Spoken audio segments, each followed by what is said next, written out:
مسلمانوں پہ ظلم ہوا، فلسطین میں آگ لگی اور پورے فلسطین کی گلیاں خون سے بھر گئیں۔ ایک دن کے اندر 70,000 مسلمان قتل ہوا۔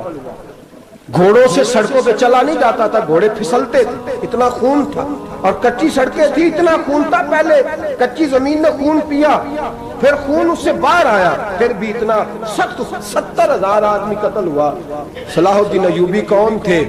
میرے غوث اعظم جیلانی کے مدرسے کے طالب علم تھے۔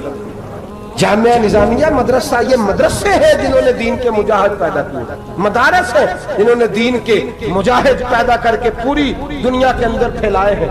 مدارس کے اندر دہشت گردی آئی، میں اختلاف نہیں کرتا، لیکن ابھی بھی مدرسے ہیں جن مدرسوں سے رسول اللہ کے دین کا سچا درس دیا جاتا ہے، امن، پیار اور محبت کی فضا کو عام کیا جاتا ہے وہ مدارس، اور انشاءاللہ قیامت کی صبح تک وہ مدرسے قائم رہیں گے۔ صلاح الدین ایوبی مدرسے کے طالب علم ہے، مدرسے کا، لیکن مدرسہ اس کا تھا جو ساتھ درویش بھی تھا۔ صلاح الدین ایوبی اکیلا اپنے دوستوں سے کہنے لگا مسلمانوں کی مدد چند سالوں میں نکلو مدد کریں۔ انہوں نے کہا تیرے نکلنے سے کیا ہوگا؟ کہنے لگا میں نے نہیں نکلنا، میرے اللہ نے میری مدد کرنی ہے، میرے اللہ نے میری اٹھ باندھ کمر، کیا ڈرتا ہے پھر دیکھ خدا کیا کرتا ہے، اور میں مجھے نکلنے دے، اللہ میری مدد کرے گا۔ تھوڑا تھوڑا کر کے فوج جمع کی، کوشش کی، چند سالوں کے بعد اسی جگہ جہاں مسلمانوں کا خون بہا تھا اللہ نے اسلام کا جھنڈا پھر سے بلند کر دیا۔ صلاح الدین ایوبی فاتح بن کے مسجد اقصی کے دروازے پہ کھڑا ہے۔ چند سال گزرے، عیسائیوں کا اپنا وہ ظلم ابھی یاد ہے، اور عیسائی سارے لیڈر کہتے ہیں تیاری کر لو، اب ہمارے بچے کاٹے جائیں گے، عورتیں بیوہ ہوں گی، گردنیں کٹیں گی، اب دیکھنا جتنا خون ہم نے بہایا تھا مسلمان اس سے دگنا بہائیں گے۔ صلاح الدین ایوبی گھوڑے پہ کھڑے ہیں اور پوچھتے ہیں او عیسائیوں بتاؤ تمہارے ساتھ کیا کروں؟ گردنیں جھک گئیں، جواب کوئی بھی نہیں۔ کہا تم نے 70,000 مسلمان ایک دن میں مارا تھا، بولو تمہارے ساتھ کیا کروں؟ تم نے ایک دن میں مسلمان یوں کاٹے جیسے گاجر مولی کاٹی جاتی ہے، بولو کیا کروں؟ عیسائی کہنے لگے ہمیں اپنے ظلم یاد ہے، تشدد یاد ہے، بربریت یاد ہے، تو بہتر جانتا ہے تو نے کیا کرنا ہے۔ صلاح الدین ایوبی گھوڑے پہ فاتح کھڑا ہے، آنکھوں میں آنسو آئے، تڑپ کے رویا، کہنے لگا میں تمہارے ساتھ وہی سلوک کروں گا جو میرے مصطفیٰ نے قریش مکہ کے ساتھ فرمایا تھا، لا تصریب علیک، جاؤ تم پر کوئی زیادتی، جاؤ تم آزاد ہو۔ اس نے کہا تو کر کیا رہا ہے؟ کہنے لگا میں کیا کروں، میں اس محمد کا ماننے والا ہوں جس نے معاف کرنا سکھایا ہے صلی اللہ علیہ وسلم، میرے پیروں میں زنجیر ہے رسول اللہ کی غلامی کی، جاؤ تم آزاد ہو۔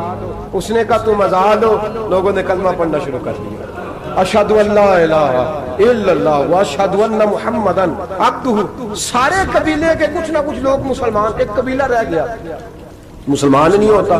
صلاح الدین ایوبی اپنے خیمے میں بیٹھے ہیں تو ایک بی بی آ گئی، اس قبیلے کا کوئی شخص مسلمان نہیں ہوتا۔ بی بی آئی، آگے کہنے لگی میرے 4 بیٹے جنگ میں کھو گئے، چھوٹے چھوٹے بچے جنگ میں کھو گئے، مل نہیں رہے، فوجیوں کو حکم دے مجھے میرے بچے تلاش کر کے دیں۔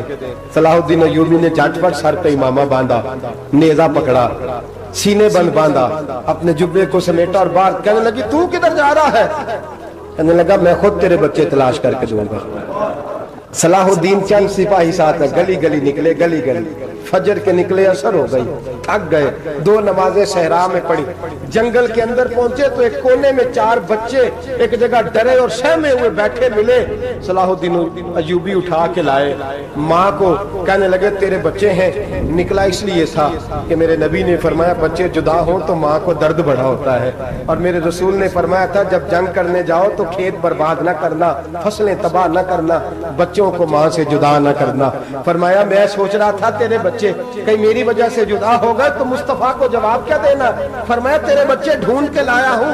بچے ماں کے پاس آنے لگے تو ماں نے بڑے بیٹے کے منہ پہ تھپڑ مارا، کہتا اماں کیا ہوا؟ کہنے لگے تو نے سنا نہیں کہ دشمن کے بچوں کی اتنی حفاظت کرتا ہے، میرے پاس نہ جا، اس کے قدموں میں بیٹھ جا۔ جس نبی کے غلام اتنے سچے ہیں وہ نبی کتنا سچا ہوگا، جس نبی کے نوکر اتنے کھڑے ہیں وہ نبی کتنا کھڑا ہوگا، جا جا کے کلمہ پڑھ لے۔ مسلمانوں کی نا ایک تعداد لڑتے لڑتے لڑتے لڑتے دور چلے گئی، تاتاریوں نے قید کر لیا، 4 مسلمان تھے، تبلیغ کرنے گئے، جنگ کرنے گئے، جہاد کرتے کرتے کافروں سے لڑتے لڑتے تاتاری قوم میں چلے گئے۔ وہاں قید کر لیے گئے تو سزائے موت کا حکم ہوا. 4 بزرگ تھے. سزائے موت کا حکم ہوا تو تاتاری بادشاہ جو تھا وہ بڑا خلاف تھا, بڑا سخت مخالف تھا مسلمانوں کے. اس نے کہا کہ ان کو جب پھانسی دینا نا مسلمانوں کو تو میرے سامنے دینا. اب 4 عالم ہیں, 4 صوفی ہیں, سفید داڑیاں, سر پہ امامے. پھانسی کا وقت آیا تو جو پھانسی گھاٹ ہے وہ ایک ہے, چاروں کو اکٹھے پھانسی نہیں ہو سکتی. ایک کو کہا کہ ایک ایک کر کے ان کو پھانسی دو. جب پھانسی کا وقت آیا نا تو جو سب سے پیچھے صوفی تھے وہ دوڑ کے آگے آئے, کہنے لگے بادشاہ پہلی باری میری لگا. پہلی. اب بادشاہ نے کہا ٹھیک ہے اسے لٹکا دو. وہ قریب آئے تو دوسرے دوڑ آئے, کہنے لگے نہیں نہیں پہلی باری میں نے زیادہ کافر قتل کیے, میرا بڑا جرم ہے, مجھے پہلے سزا دو. ان کو پھانسی دینے لگے تو تیسرے آ گئے, کہنے لگے نہیں یہ تو میرا قتل کرتا تھا, رستے میں بتایا کرتا تھا, ڈھونڈ کے میں بتلاتا تھا کہ یہاں زیادہ تعداد ہے, مجھے پہلے پھانسی دو. تیسرے کے ساتھ بات ہو رہی تھی تو چوتھا دوڑا آیا, کہنے لگا یہ رستے بتاتا تھا, یہ تبلیغ کرتا تھا, یہ سارا کچھ کرتا تھا, لیکن کہا یہ کہتے کہ چلو واپس چلتے ہیں. میں جانے نہیں دیتا تھا, میں کہتا تھا اور کافر مارنے اور علاقے فتح کرنے, میرا جرم بڑا ہے, مجھے پہلے پھانسی دو. بادشاہ کہنے لگا مجھے 35 سال ہو گئے حکومت کرتے, بڑی دنیا کو پھانسی دی ہے. لوگ تو ایک دوسرے کو دھکے دیتے ہیں کہ پہلے تو جا پہلے تو جا, اور تم کیسی قوم ہو کہ ایک دوسرے پہ قربان ہو رہے ہو. کہنے لگا تم ایک باپ کی اولاد ہو. جاگ رہے آپ لوگ. تاتاری بادشاہ, کافر بادشاہ, اسلام کی مخالفت کرتے ہیں. ایک باپ کی اولاد ہو کا نہیں, ایک قبیلے کے رہنے والے ہو کا نہیں, ایک ملک کے رہنے والے ہو نہیں. اس نے کہا رشتہ کیا ہے, تمہارا رشتہ کیا ہے؟ تو بول کے کہنے لگے خدا ایک ہے, نبی ایک ہے. خدا ایک ہے اور نبی منفرد ایک ہے. اس قوم کی نقصان بھی ایک ہی سب کا نبی. اللہ بھی قرآن بھی ایک. کیا ہی اچھا تھا ہوتے اگر مسلمان بھی ایک. یوں تو سید بھی ہو, مرزا بھی ہو, افغان بھی ہو, تم سبھی کچھ ہو, بتاؤ کہ مسلمان بھی ہو. فرمایا ہمارا اللہ ایک ہے, نبی ایک ہے. تو کہا پھر ایک دوسرے پہ جان کیوں دیتے ہو؟ فرمایا ہمارے نبی نے ہمیں بھائی بھائی بنا دیا ہے. بھائی کا دل نہیں کرتا اس کی آنکھوں کے سامنے بھائی چلا جائے, ہمارا دل نہیں کرتا پہلے مجھے دے پہلے مجھے دے.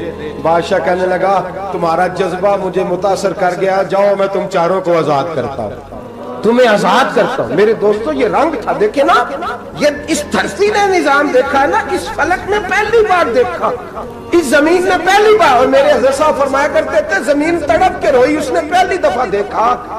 احد کا میدان ہے, 3 صحابہ تپتی ہوئی زمین پہ زخموں سے چور چور پڑے ہیں. حضرت انس بن نضر رضی اللہ تعالیٰ عنہ پانی کا پیالہ لے کے پہنچے. ایک زخمی سے کہا تجھے پانی پلانا ہے, تو کہنے لگا میرے زخم تھوڑے ہیں, وہ جو ساتھ پڑا اس کے زخم گہرے ہیں, پہلے اسے پانی پلا دے, جا اسے دے دے. اس کے پاس پہنچے تو وہ کہنے لگا وہ مجھ سے پہلے گرا تھا, اس کا زخم زیادہ گہرا ہے, اسے پانی پلا. تیسرے کے پاس گئے تو کہنے لگا چوتھا تڑپ زیادہ رہا ہے, اس کی عمر زیادہ ہے, میں تو جوان ہوں برداشت کر لوں, بڑھاپے کی وجہ سے نڈھال ہو گیا, پہلے اسے پانی پلا. چوتھا کہنے لگا 5ویں کے پاس جا, 5واں کہنے لگا 6ٹھے کے پاس جا. حضرت انس بن نضر کہتے میں رو پڑا, میں نے کہا محمد کے غلاموں, رسول نے تمہیں کیسا جذبہ دے دیا ہے, زبانیں پیاس سے باہر ہے لیکن تمہاری اخوت مرتے دم تک قائم ہے. کہتے میں 7ویں کے پاس گیا تو کہنے لگا اگر 6 قربانی دے سکتے ہیں تو مجھے خود غرض نہ سمجھ, میں نے نہیں پانی پینا, جا پہلے کے پاس لے جا. کہتے میں پہلے کے پاس آیا تو روح پرواز کر گئی, دوسرے کے پاس آیا تو روح پرواز کر گئی, میں 7ویں تک آیا تو انتقال کر گئے. کہتے ہیں پانی کا پیالہ میں نے اٹھایا اور میں نے زمین پہ رکھا تو میں نے کہا پانی کھوا رہنا, محمد کے غلام مر تو جاتے ہیں پر ایک دوسرے کا خیال بڑا رکھا کرتے ہیں, گھوا رہنا یہ مر جایا کرتے لیکن ایک دوسرے کا درد. میرے دوستو لٹا ہوا برما, روتے ہوئے مسلمان